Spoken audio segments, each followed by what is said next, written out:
Então Elias, o tesbita dos moradores de Gileade, disse a Acabe: tão certo como vive o Senhor, Deus de Israel, perante cuja face estou, nem orvalho, nem chuva haverá nestes anos, segundo a minha palavra. Pai querido, nós te louvamos e rendemos graças ao teu santo nome. Bendito é o Senhor que vive e reina para todos sempre. Eu rogo a ti, ó Senhor, a tua graça para ministrar a tua santa e preciosa palavra, que eu reconheça a minha dependência em ti. Eu preciso de ti, sem ti não sou nada, Senhor. Não permita que esse vaso fale de si mesmo, mas que teu Espírito Santo esteja na plena direção, Senhor. Que o Senhor venha falar conosco, não aquilo que nós almejamos ou queremos ouvir, mas sim aquilo que nós precisamos, necessitamos ouvir da parte do Senhor, ó Pai. Aqui está a tua igreja, Senhor. Toma em tuas mãos para a glória e louvor do teu santo nome. Amém. Quando a igreja fica sentai-vos. Elias, o tesbita, o nome Elias é Jeová é Deus, ou Senhor é Deus. Nada se conta ali do seu passado, desse profeta, nem da sua família. Ele veio de Gileade, uma área de poucos moradores ali além do rio Jordão. A tradição conta que havia ali uma pequena cidade ali chamada Tisbé, e naquela área ali perto do Val de Jaboque ali. O profeta Elias, ele foi um homem ali poderosamente usado por Deus. Exercer seu ministério ali num período mais sombrio ali da história de Israel. E corajosamente Elias, ele confrontou ali o rei Acabe, os profetas de Baal, e a apostasia ali daquele povo de Israel ali. O homem lá de Tisbé, que significa lugar de exílio, lugar ali de estrangeiros, lugar ali de peregrinos. Mesmo sendo um homem cheio da presença de Deus,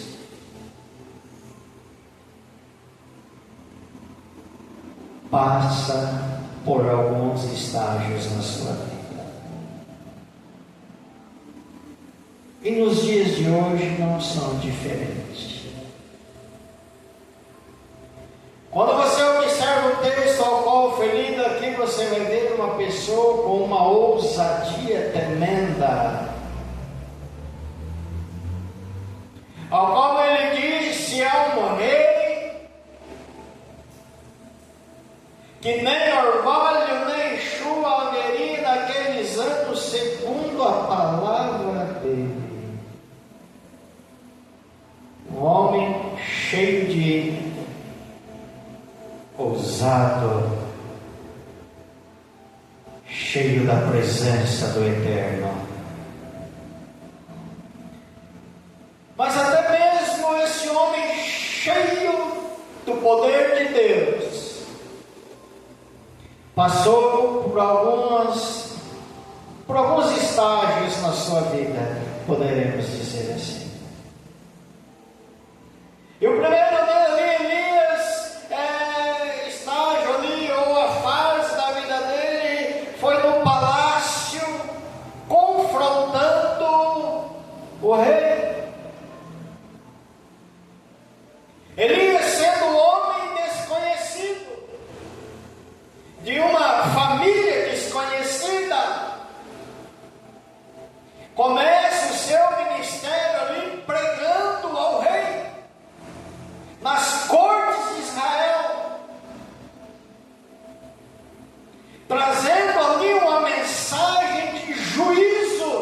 de Deus. Elias entrega ali uma poderosa mensagem.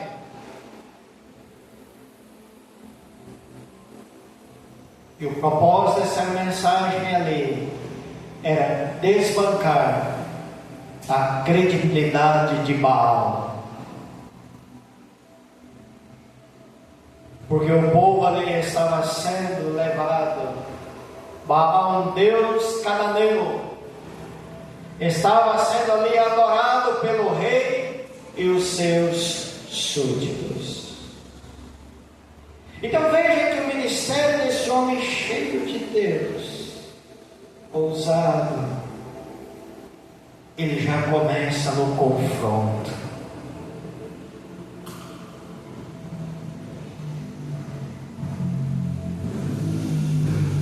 Já logo no palácio, já no nível alto. E muitas das vezes você está cheio da presença de Deus, mas vai haver confrontos. Muitas das vezes você vai ter que ser sisudo, vai ter que ser aquela pessoa firme, ousada, com convicções e certezas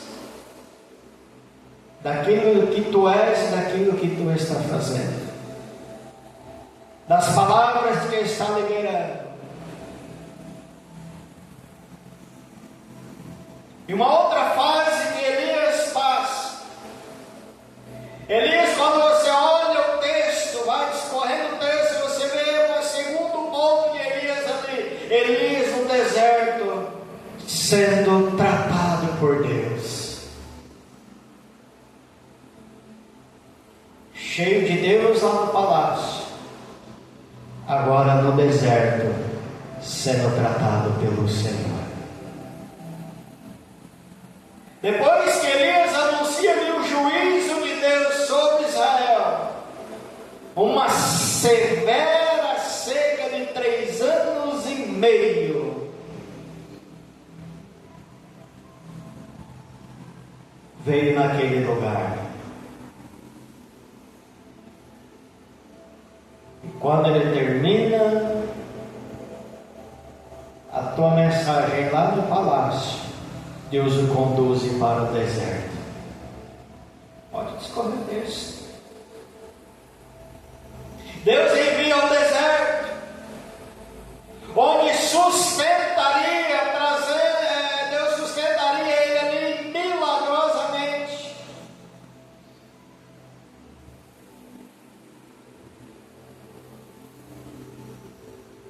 Porque o deserto não foi ali um acidente na vida de Elias. O deserto ali já estava na programação de Jeová, já estava na agenda do Altíssimo. Então, muitos pontos na vida nós não entendemos. Mas no deserto, Deus tratou com Elias antes de usá-lo da maneira como Ele queria usá-lo. Então nós começamos a entender que muitos propósitos na sua vida o Senhor vai trabalhar, vai tratar com você primeiro. Porque antes de Deus usar Elias da maneira como Ele queria usar, Ele conduz ao deserto, Ele começa a tratar com Elias. E por que Deus leva ele e começa a tratar? Porque Deus, amados, Ele está mais interessado em quem você é do que naquilo que você faz. Deus não está preocupado no que você está fazendo, não. Ele está interessado no que você é realmente. Por isso Ele trata e trabalha com Elias. Vida com Deus excede em trabalho para Deus. Também no deserto, Elias aprendeu o quê? Aprendeu a depender mais do provedor do que da provisão. Então, muitas das vezes, o Senhor tira-nos da zona de conforto, porque enquanto a provisão está bem, está tudo bem, mas o Senhor quer nos ensinar a depender do provedor, não da provisão. E ali nesse deserto, o Senhor trata, ensina, molda Elias ali, que agora ele não está mais no palácio, ele está no deserto.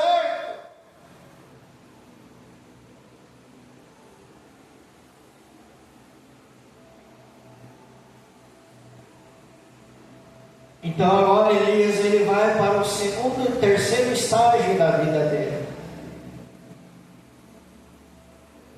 Elias na fornalha, sendo moldado por Deus.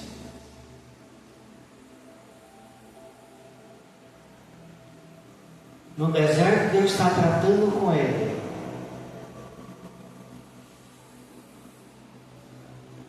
Deus ordenou a Elias a sair do deserto para ir para a Sarepta. Deus ordena ele a fim de ele ser sustentado por uma mulher viúva.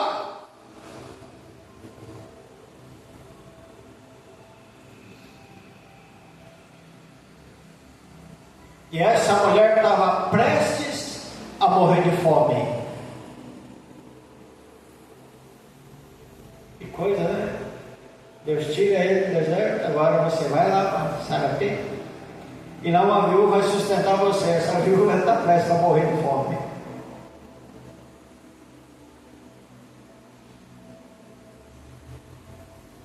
A palavra ali, Sarepta, significa fornalha. Aonde ele refina, aonde ele prepara o metal. Ele estava nesse lugar. Porque o fogo de Deus, amados, quando ele entrando, ele não destrói, mas ele apenas purifica.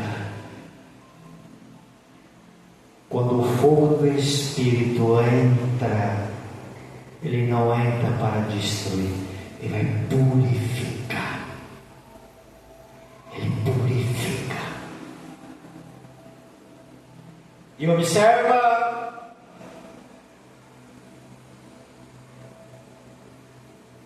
que na fornalha de Deus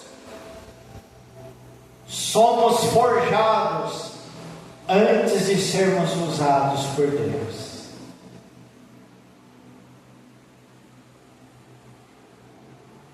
Grandes propósitos,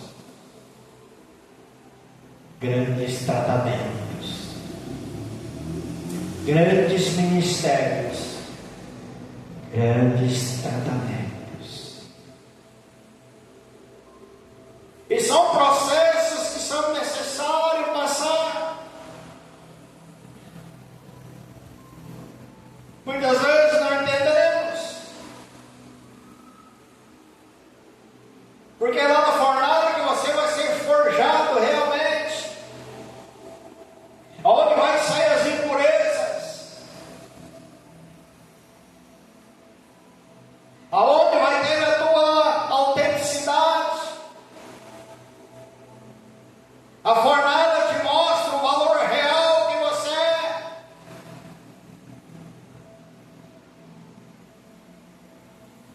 Na fornalha você se conhece.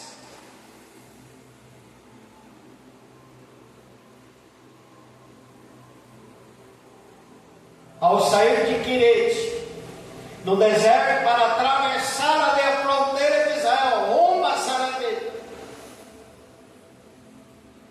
poderia ser morto ali pelo rei Acabe, porque era uma região muito perigosa ali. O risco era muito alto.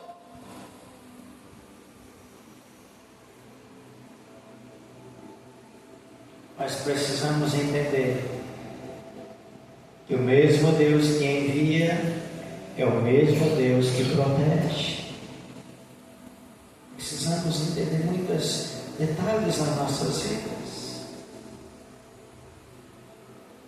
Porque lá nessa cidade, Elias viu Deus multiplicando o azeite e a farinha da viúva. Elias viu Deus ali trazendo a vida ao filho morto da mulher.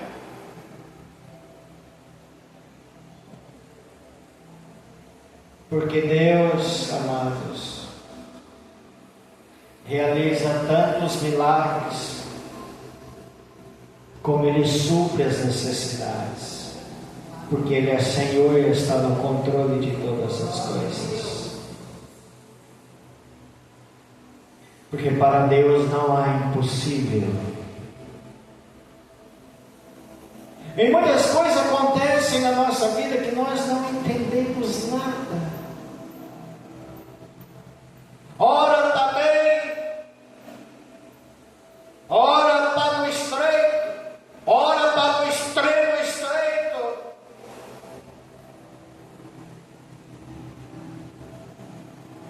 É por isso que Deus, amados, Ele está interessado em quem você é realmente.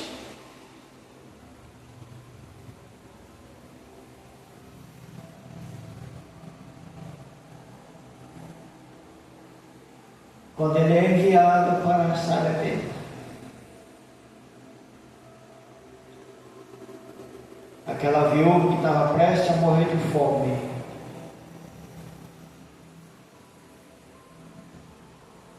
Deus usa o homem de Deus, e as vasilhas ficaram cheias de azeite, cheias de trigo, até que voltasse a chover. Não faltaria provisão na casa dela.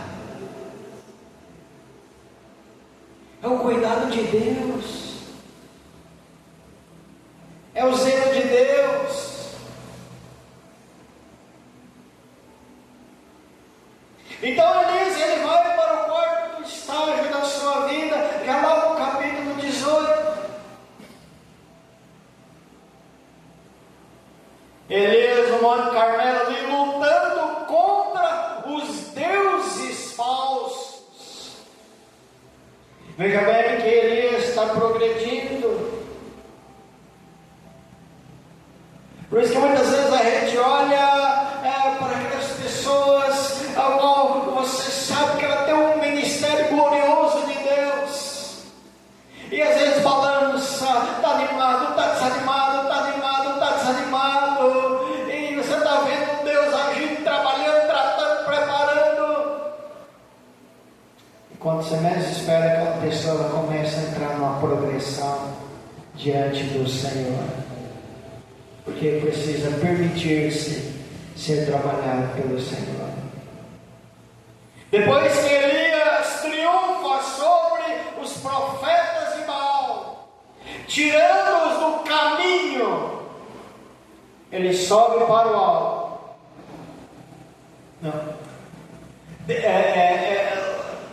No quarto estágio da vida dele, lá no Monte Carmelo, Deus preparou Elias 3 anos e meio para usar naquele momento. Sabe o que acontece? Nós precisamos deixar Deus trabalhar. Porque às vezes Deus tem um propósito muito grande na tua vida, mas Ele precisa preparar você, capacitar você, treinar você. Elias foi preparado ali 3 anos e meio, no único dia, para o único dia ali no Monte Carmelo. Ali Elias confrontou Acabe, o rei ali, o rei de Israel, chamado de perturbador, também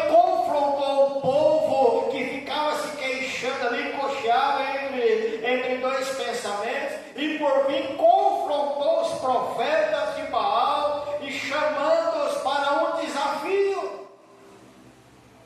Aqui Elias no Monte Carmelo, cheio de autoridade de Deus. Olha o que ele faz aqui. E ainda desafia os profetas de Baal. É esse mesmo Elias que havia orado para Deus reter as chuvas.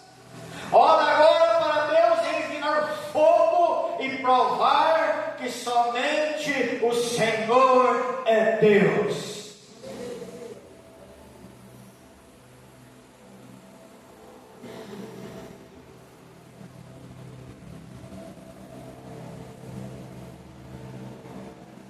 Ele faz tudo aquilo, põe o altar em ordem, prepara a lenha, prepara tudo.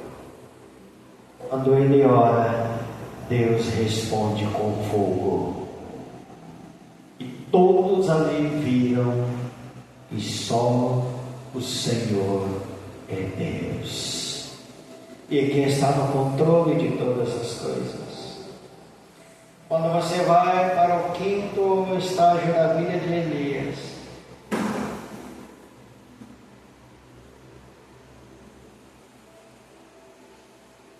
no topo da montanha, lutando com os deuses,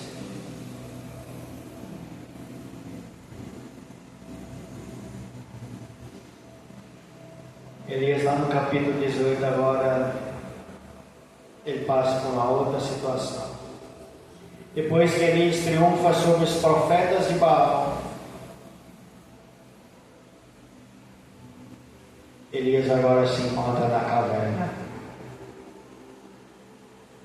E qual caverna que Elias se encontra agora?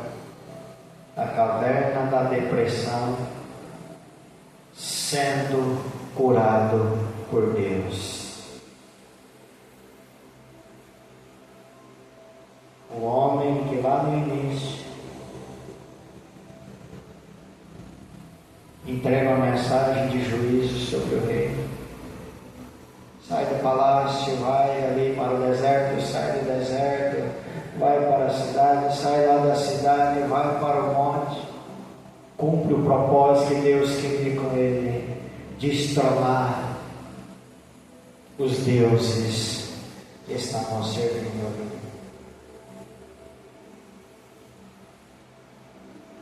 Mas após a sua vitória tremenda ali no Monte Carmelo, Elias recebe a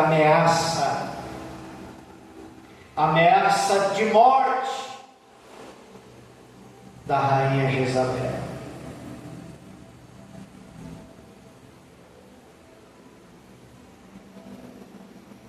Qual foi a atitude dele? Ele temeu. Foge e se esconde numa caverna, depressivo, desejando a morte. Só você observar o texto. Você quer dizer com tudo isso, pastor? Não é porque nós servimos a Deus ou porque estamos numa igreja que nós não passamos por situações e circunstâncias difíceis na vida. Passamos. E Elias foi um deles. Elias fraquejou no que ao tirar ali, ao desviar os seus olhos de Deus para as circunstâncias. Nós erramos muito aqui, irmãos. Ele foi ameaçado de morte. Jezabel falou: eu vou matar ele, vai morrer. Ele temeu, porque ele olhou as circunstâncias. Mas ele não parou para refletir naquele momento da vida dele o que Deus fez através da vida dele há pouco tempo atrás. Aquele acabara de vencer 450 profetas. Ele ora e Deus responde com fogo. E agora alguém ameaça: vou te matar. Ele foge. Que aquela palavra deu choque nele. Nesse momento ele desvia o olhar de Deus e olhou para as circunstâncias. Porque Elias, ele desejou a morte quando ele imaginou que não havia mais perspectiva de futuro. Quantas pessoas olham para uma situação e não vê mais uma perspectiva de futuro, de mudança. Então nós temos que tomar cuidado nesse momento. Se eu não estou na mesma caverna que Elias estava, uma caverna depressiva, desanimado, assustado, com medo, fugindo.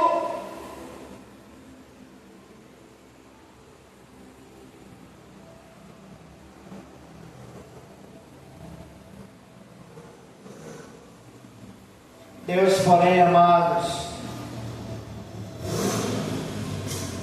tratou de Elias, alimentou Elias, colocou para dormir e ainda ordenou-lhe a sair da caverna para o exercício de um ministério estratégico. Deus entendeu o momento. Deus olhou para ele. É o ser humano, é homem, mas não podemos perder o foco, amados.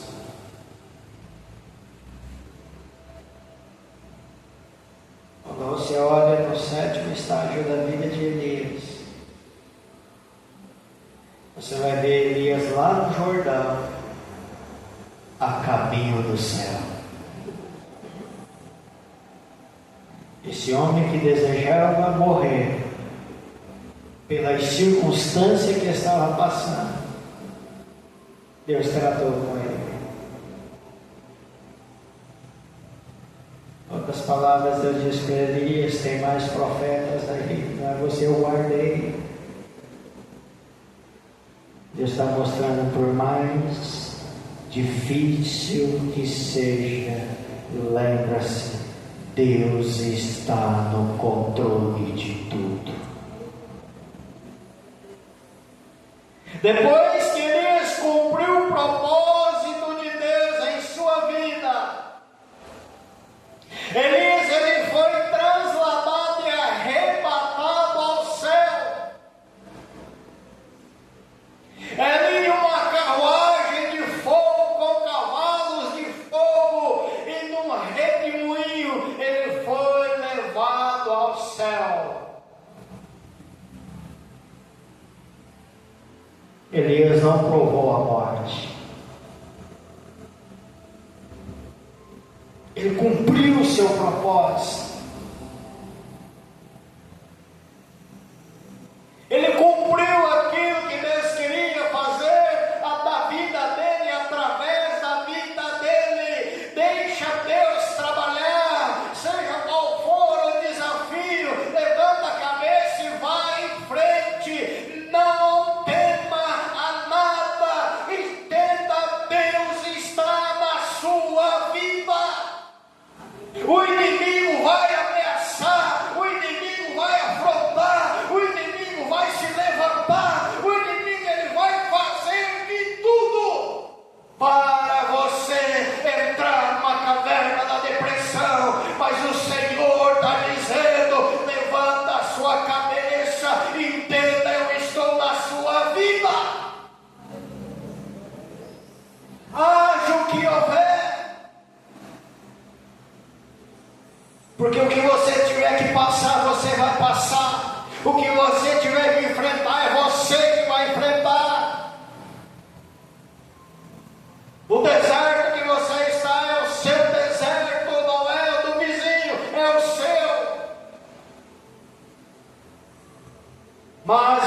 fica focado na circunstância. Foca no Senhor. Foca no Senhor. Não deixe o inimigo intimidar o ministério que Deus tem na sua vida. Muitas das vezes, amados, coisas que parecem tão pequenas,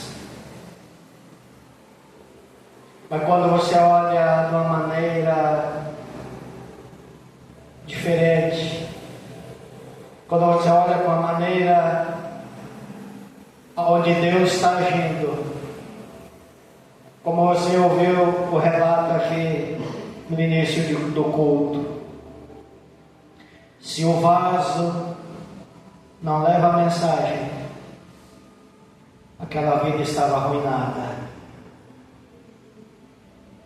Mas Deus usa o vaso para não dar tempo do inimigo trabalhar. E Deus operou grandes maravilhas. Então o vaso tem que se permitir ser usado. Porque se você ficar olhando para as circunstâncias do momento da vida, nós nunca vamos nos sentir aptos ou preparados para ser usados pelo Senhor.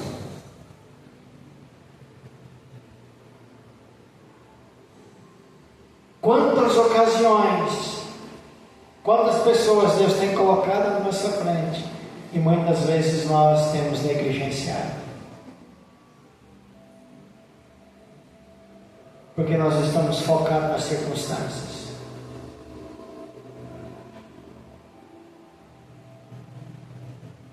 Mas Deus vai trabalhando na sua vida. Porque o Deus que nós servimos é o Deus que restaura. É o Deus que levanta. É o Deus que supre. É o Deus amoroso. Mas nós só temos de se lançar aos braços do Senhor. Entregar a nossa vida ao Senhor. E deixar que Ele nos conduza. Há momentos difíceis? Há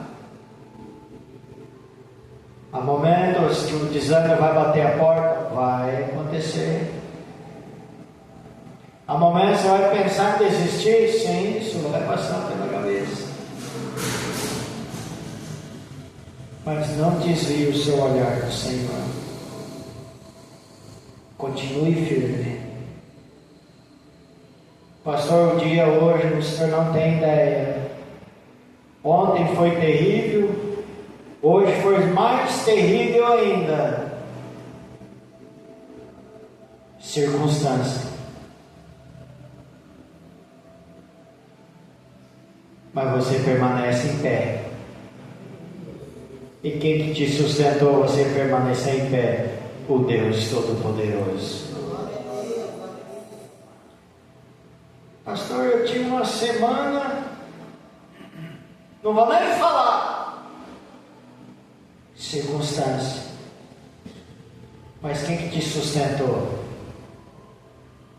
O Todo-Poderoso, é o Senhor. E quanto mais o teu coração se voltar ao Senhor, quanto mais você desejar realizar a vontade de Deus, mais o inimigo vai se levantar. Temos que ter essa consciência. Quanto mais você tem o anseio do seu comprometimento com Deus, mais o inimigo se levanta. Porque quanto mais firme na presença de Deus você tiver, mais estrago você faz no inferno. Porque o diabo sabe, quando o homem ou a mulher de Deus está na presença do Senhor, ninguém pode deter. Você pode dizer, pastor, eu estou passando por uma fase tão difícil da minha vida, tão difícil. Acabamos de ouvir, Elias, um homem cheio de Deus, usado com grande poder na mão de Deus, enfrentou até uma depressão, mas no final ele foi para o céu. E o final da nossa luta é o quê? O céu. O final da nossa jornada é o quê? O céu. Mas o diabo não quer que você trilhe essa jornada. Ele quer que você pegue outro caminho. Mas o teu olhar está no Senhor. Amém? Vamos orar ao nosso Deus. Terça-feira, culto de oração, às 19h.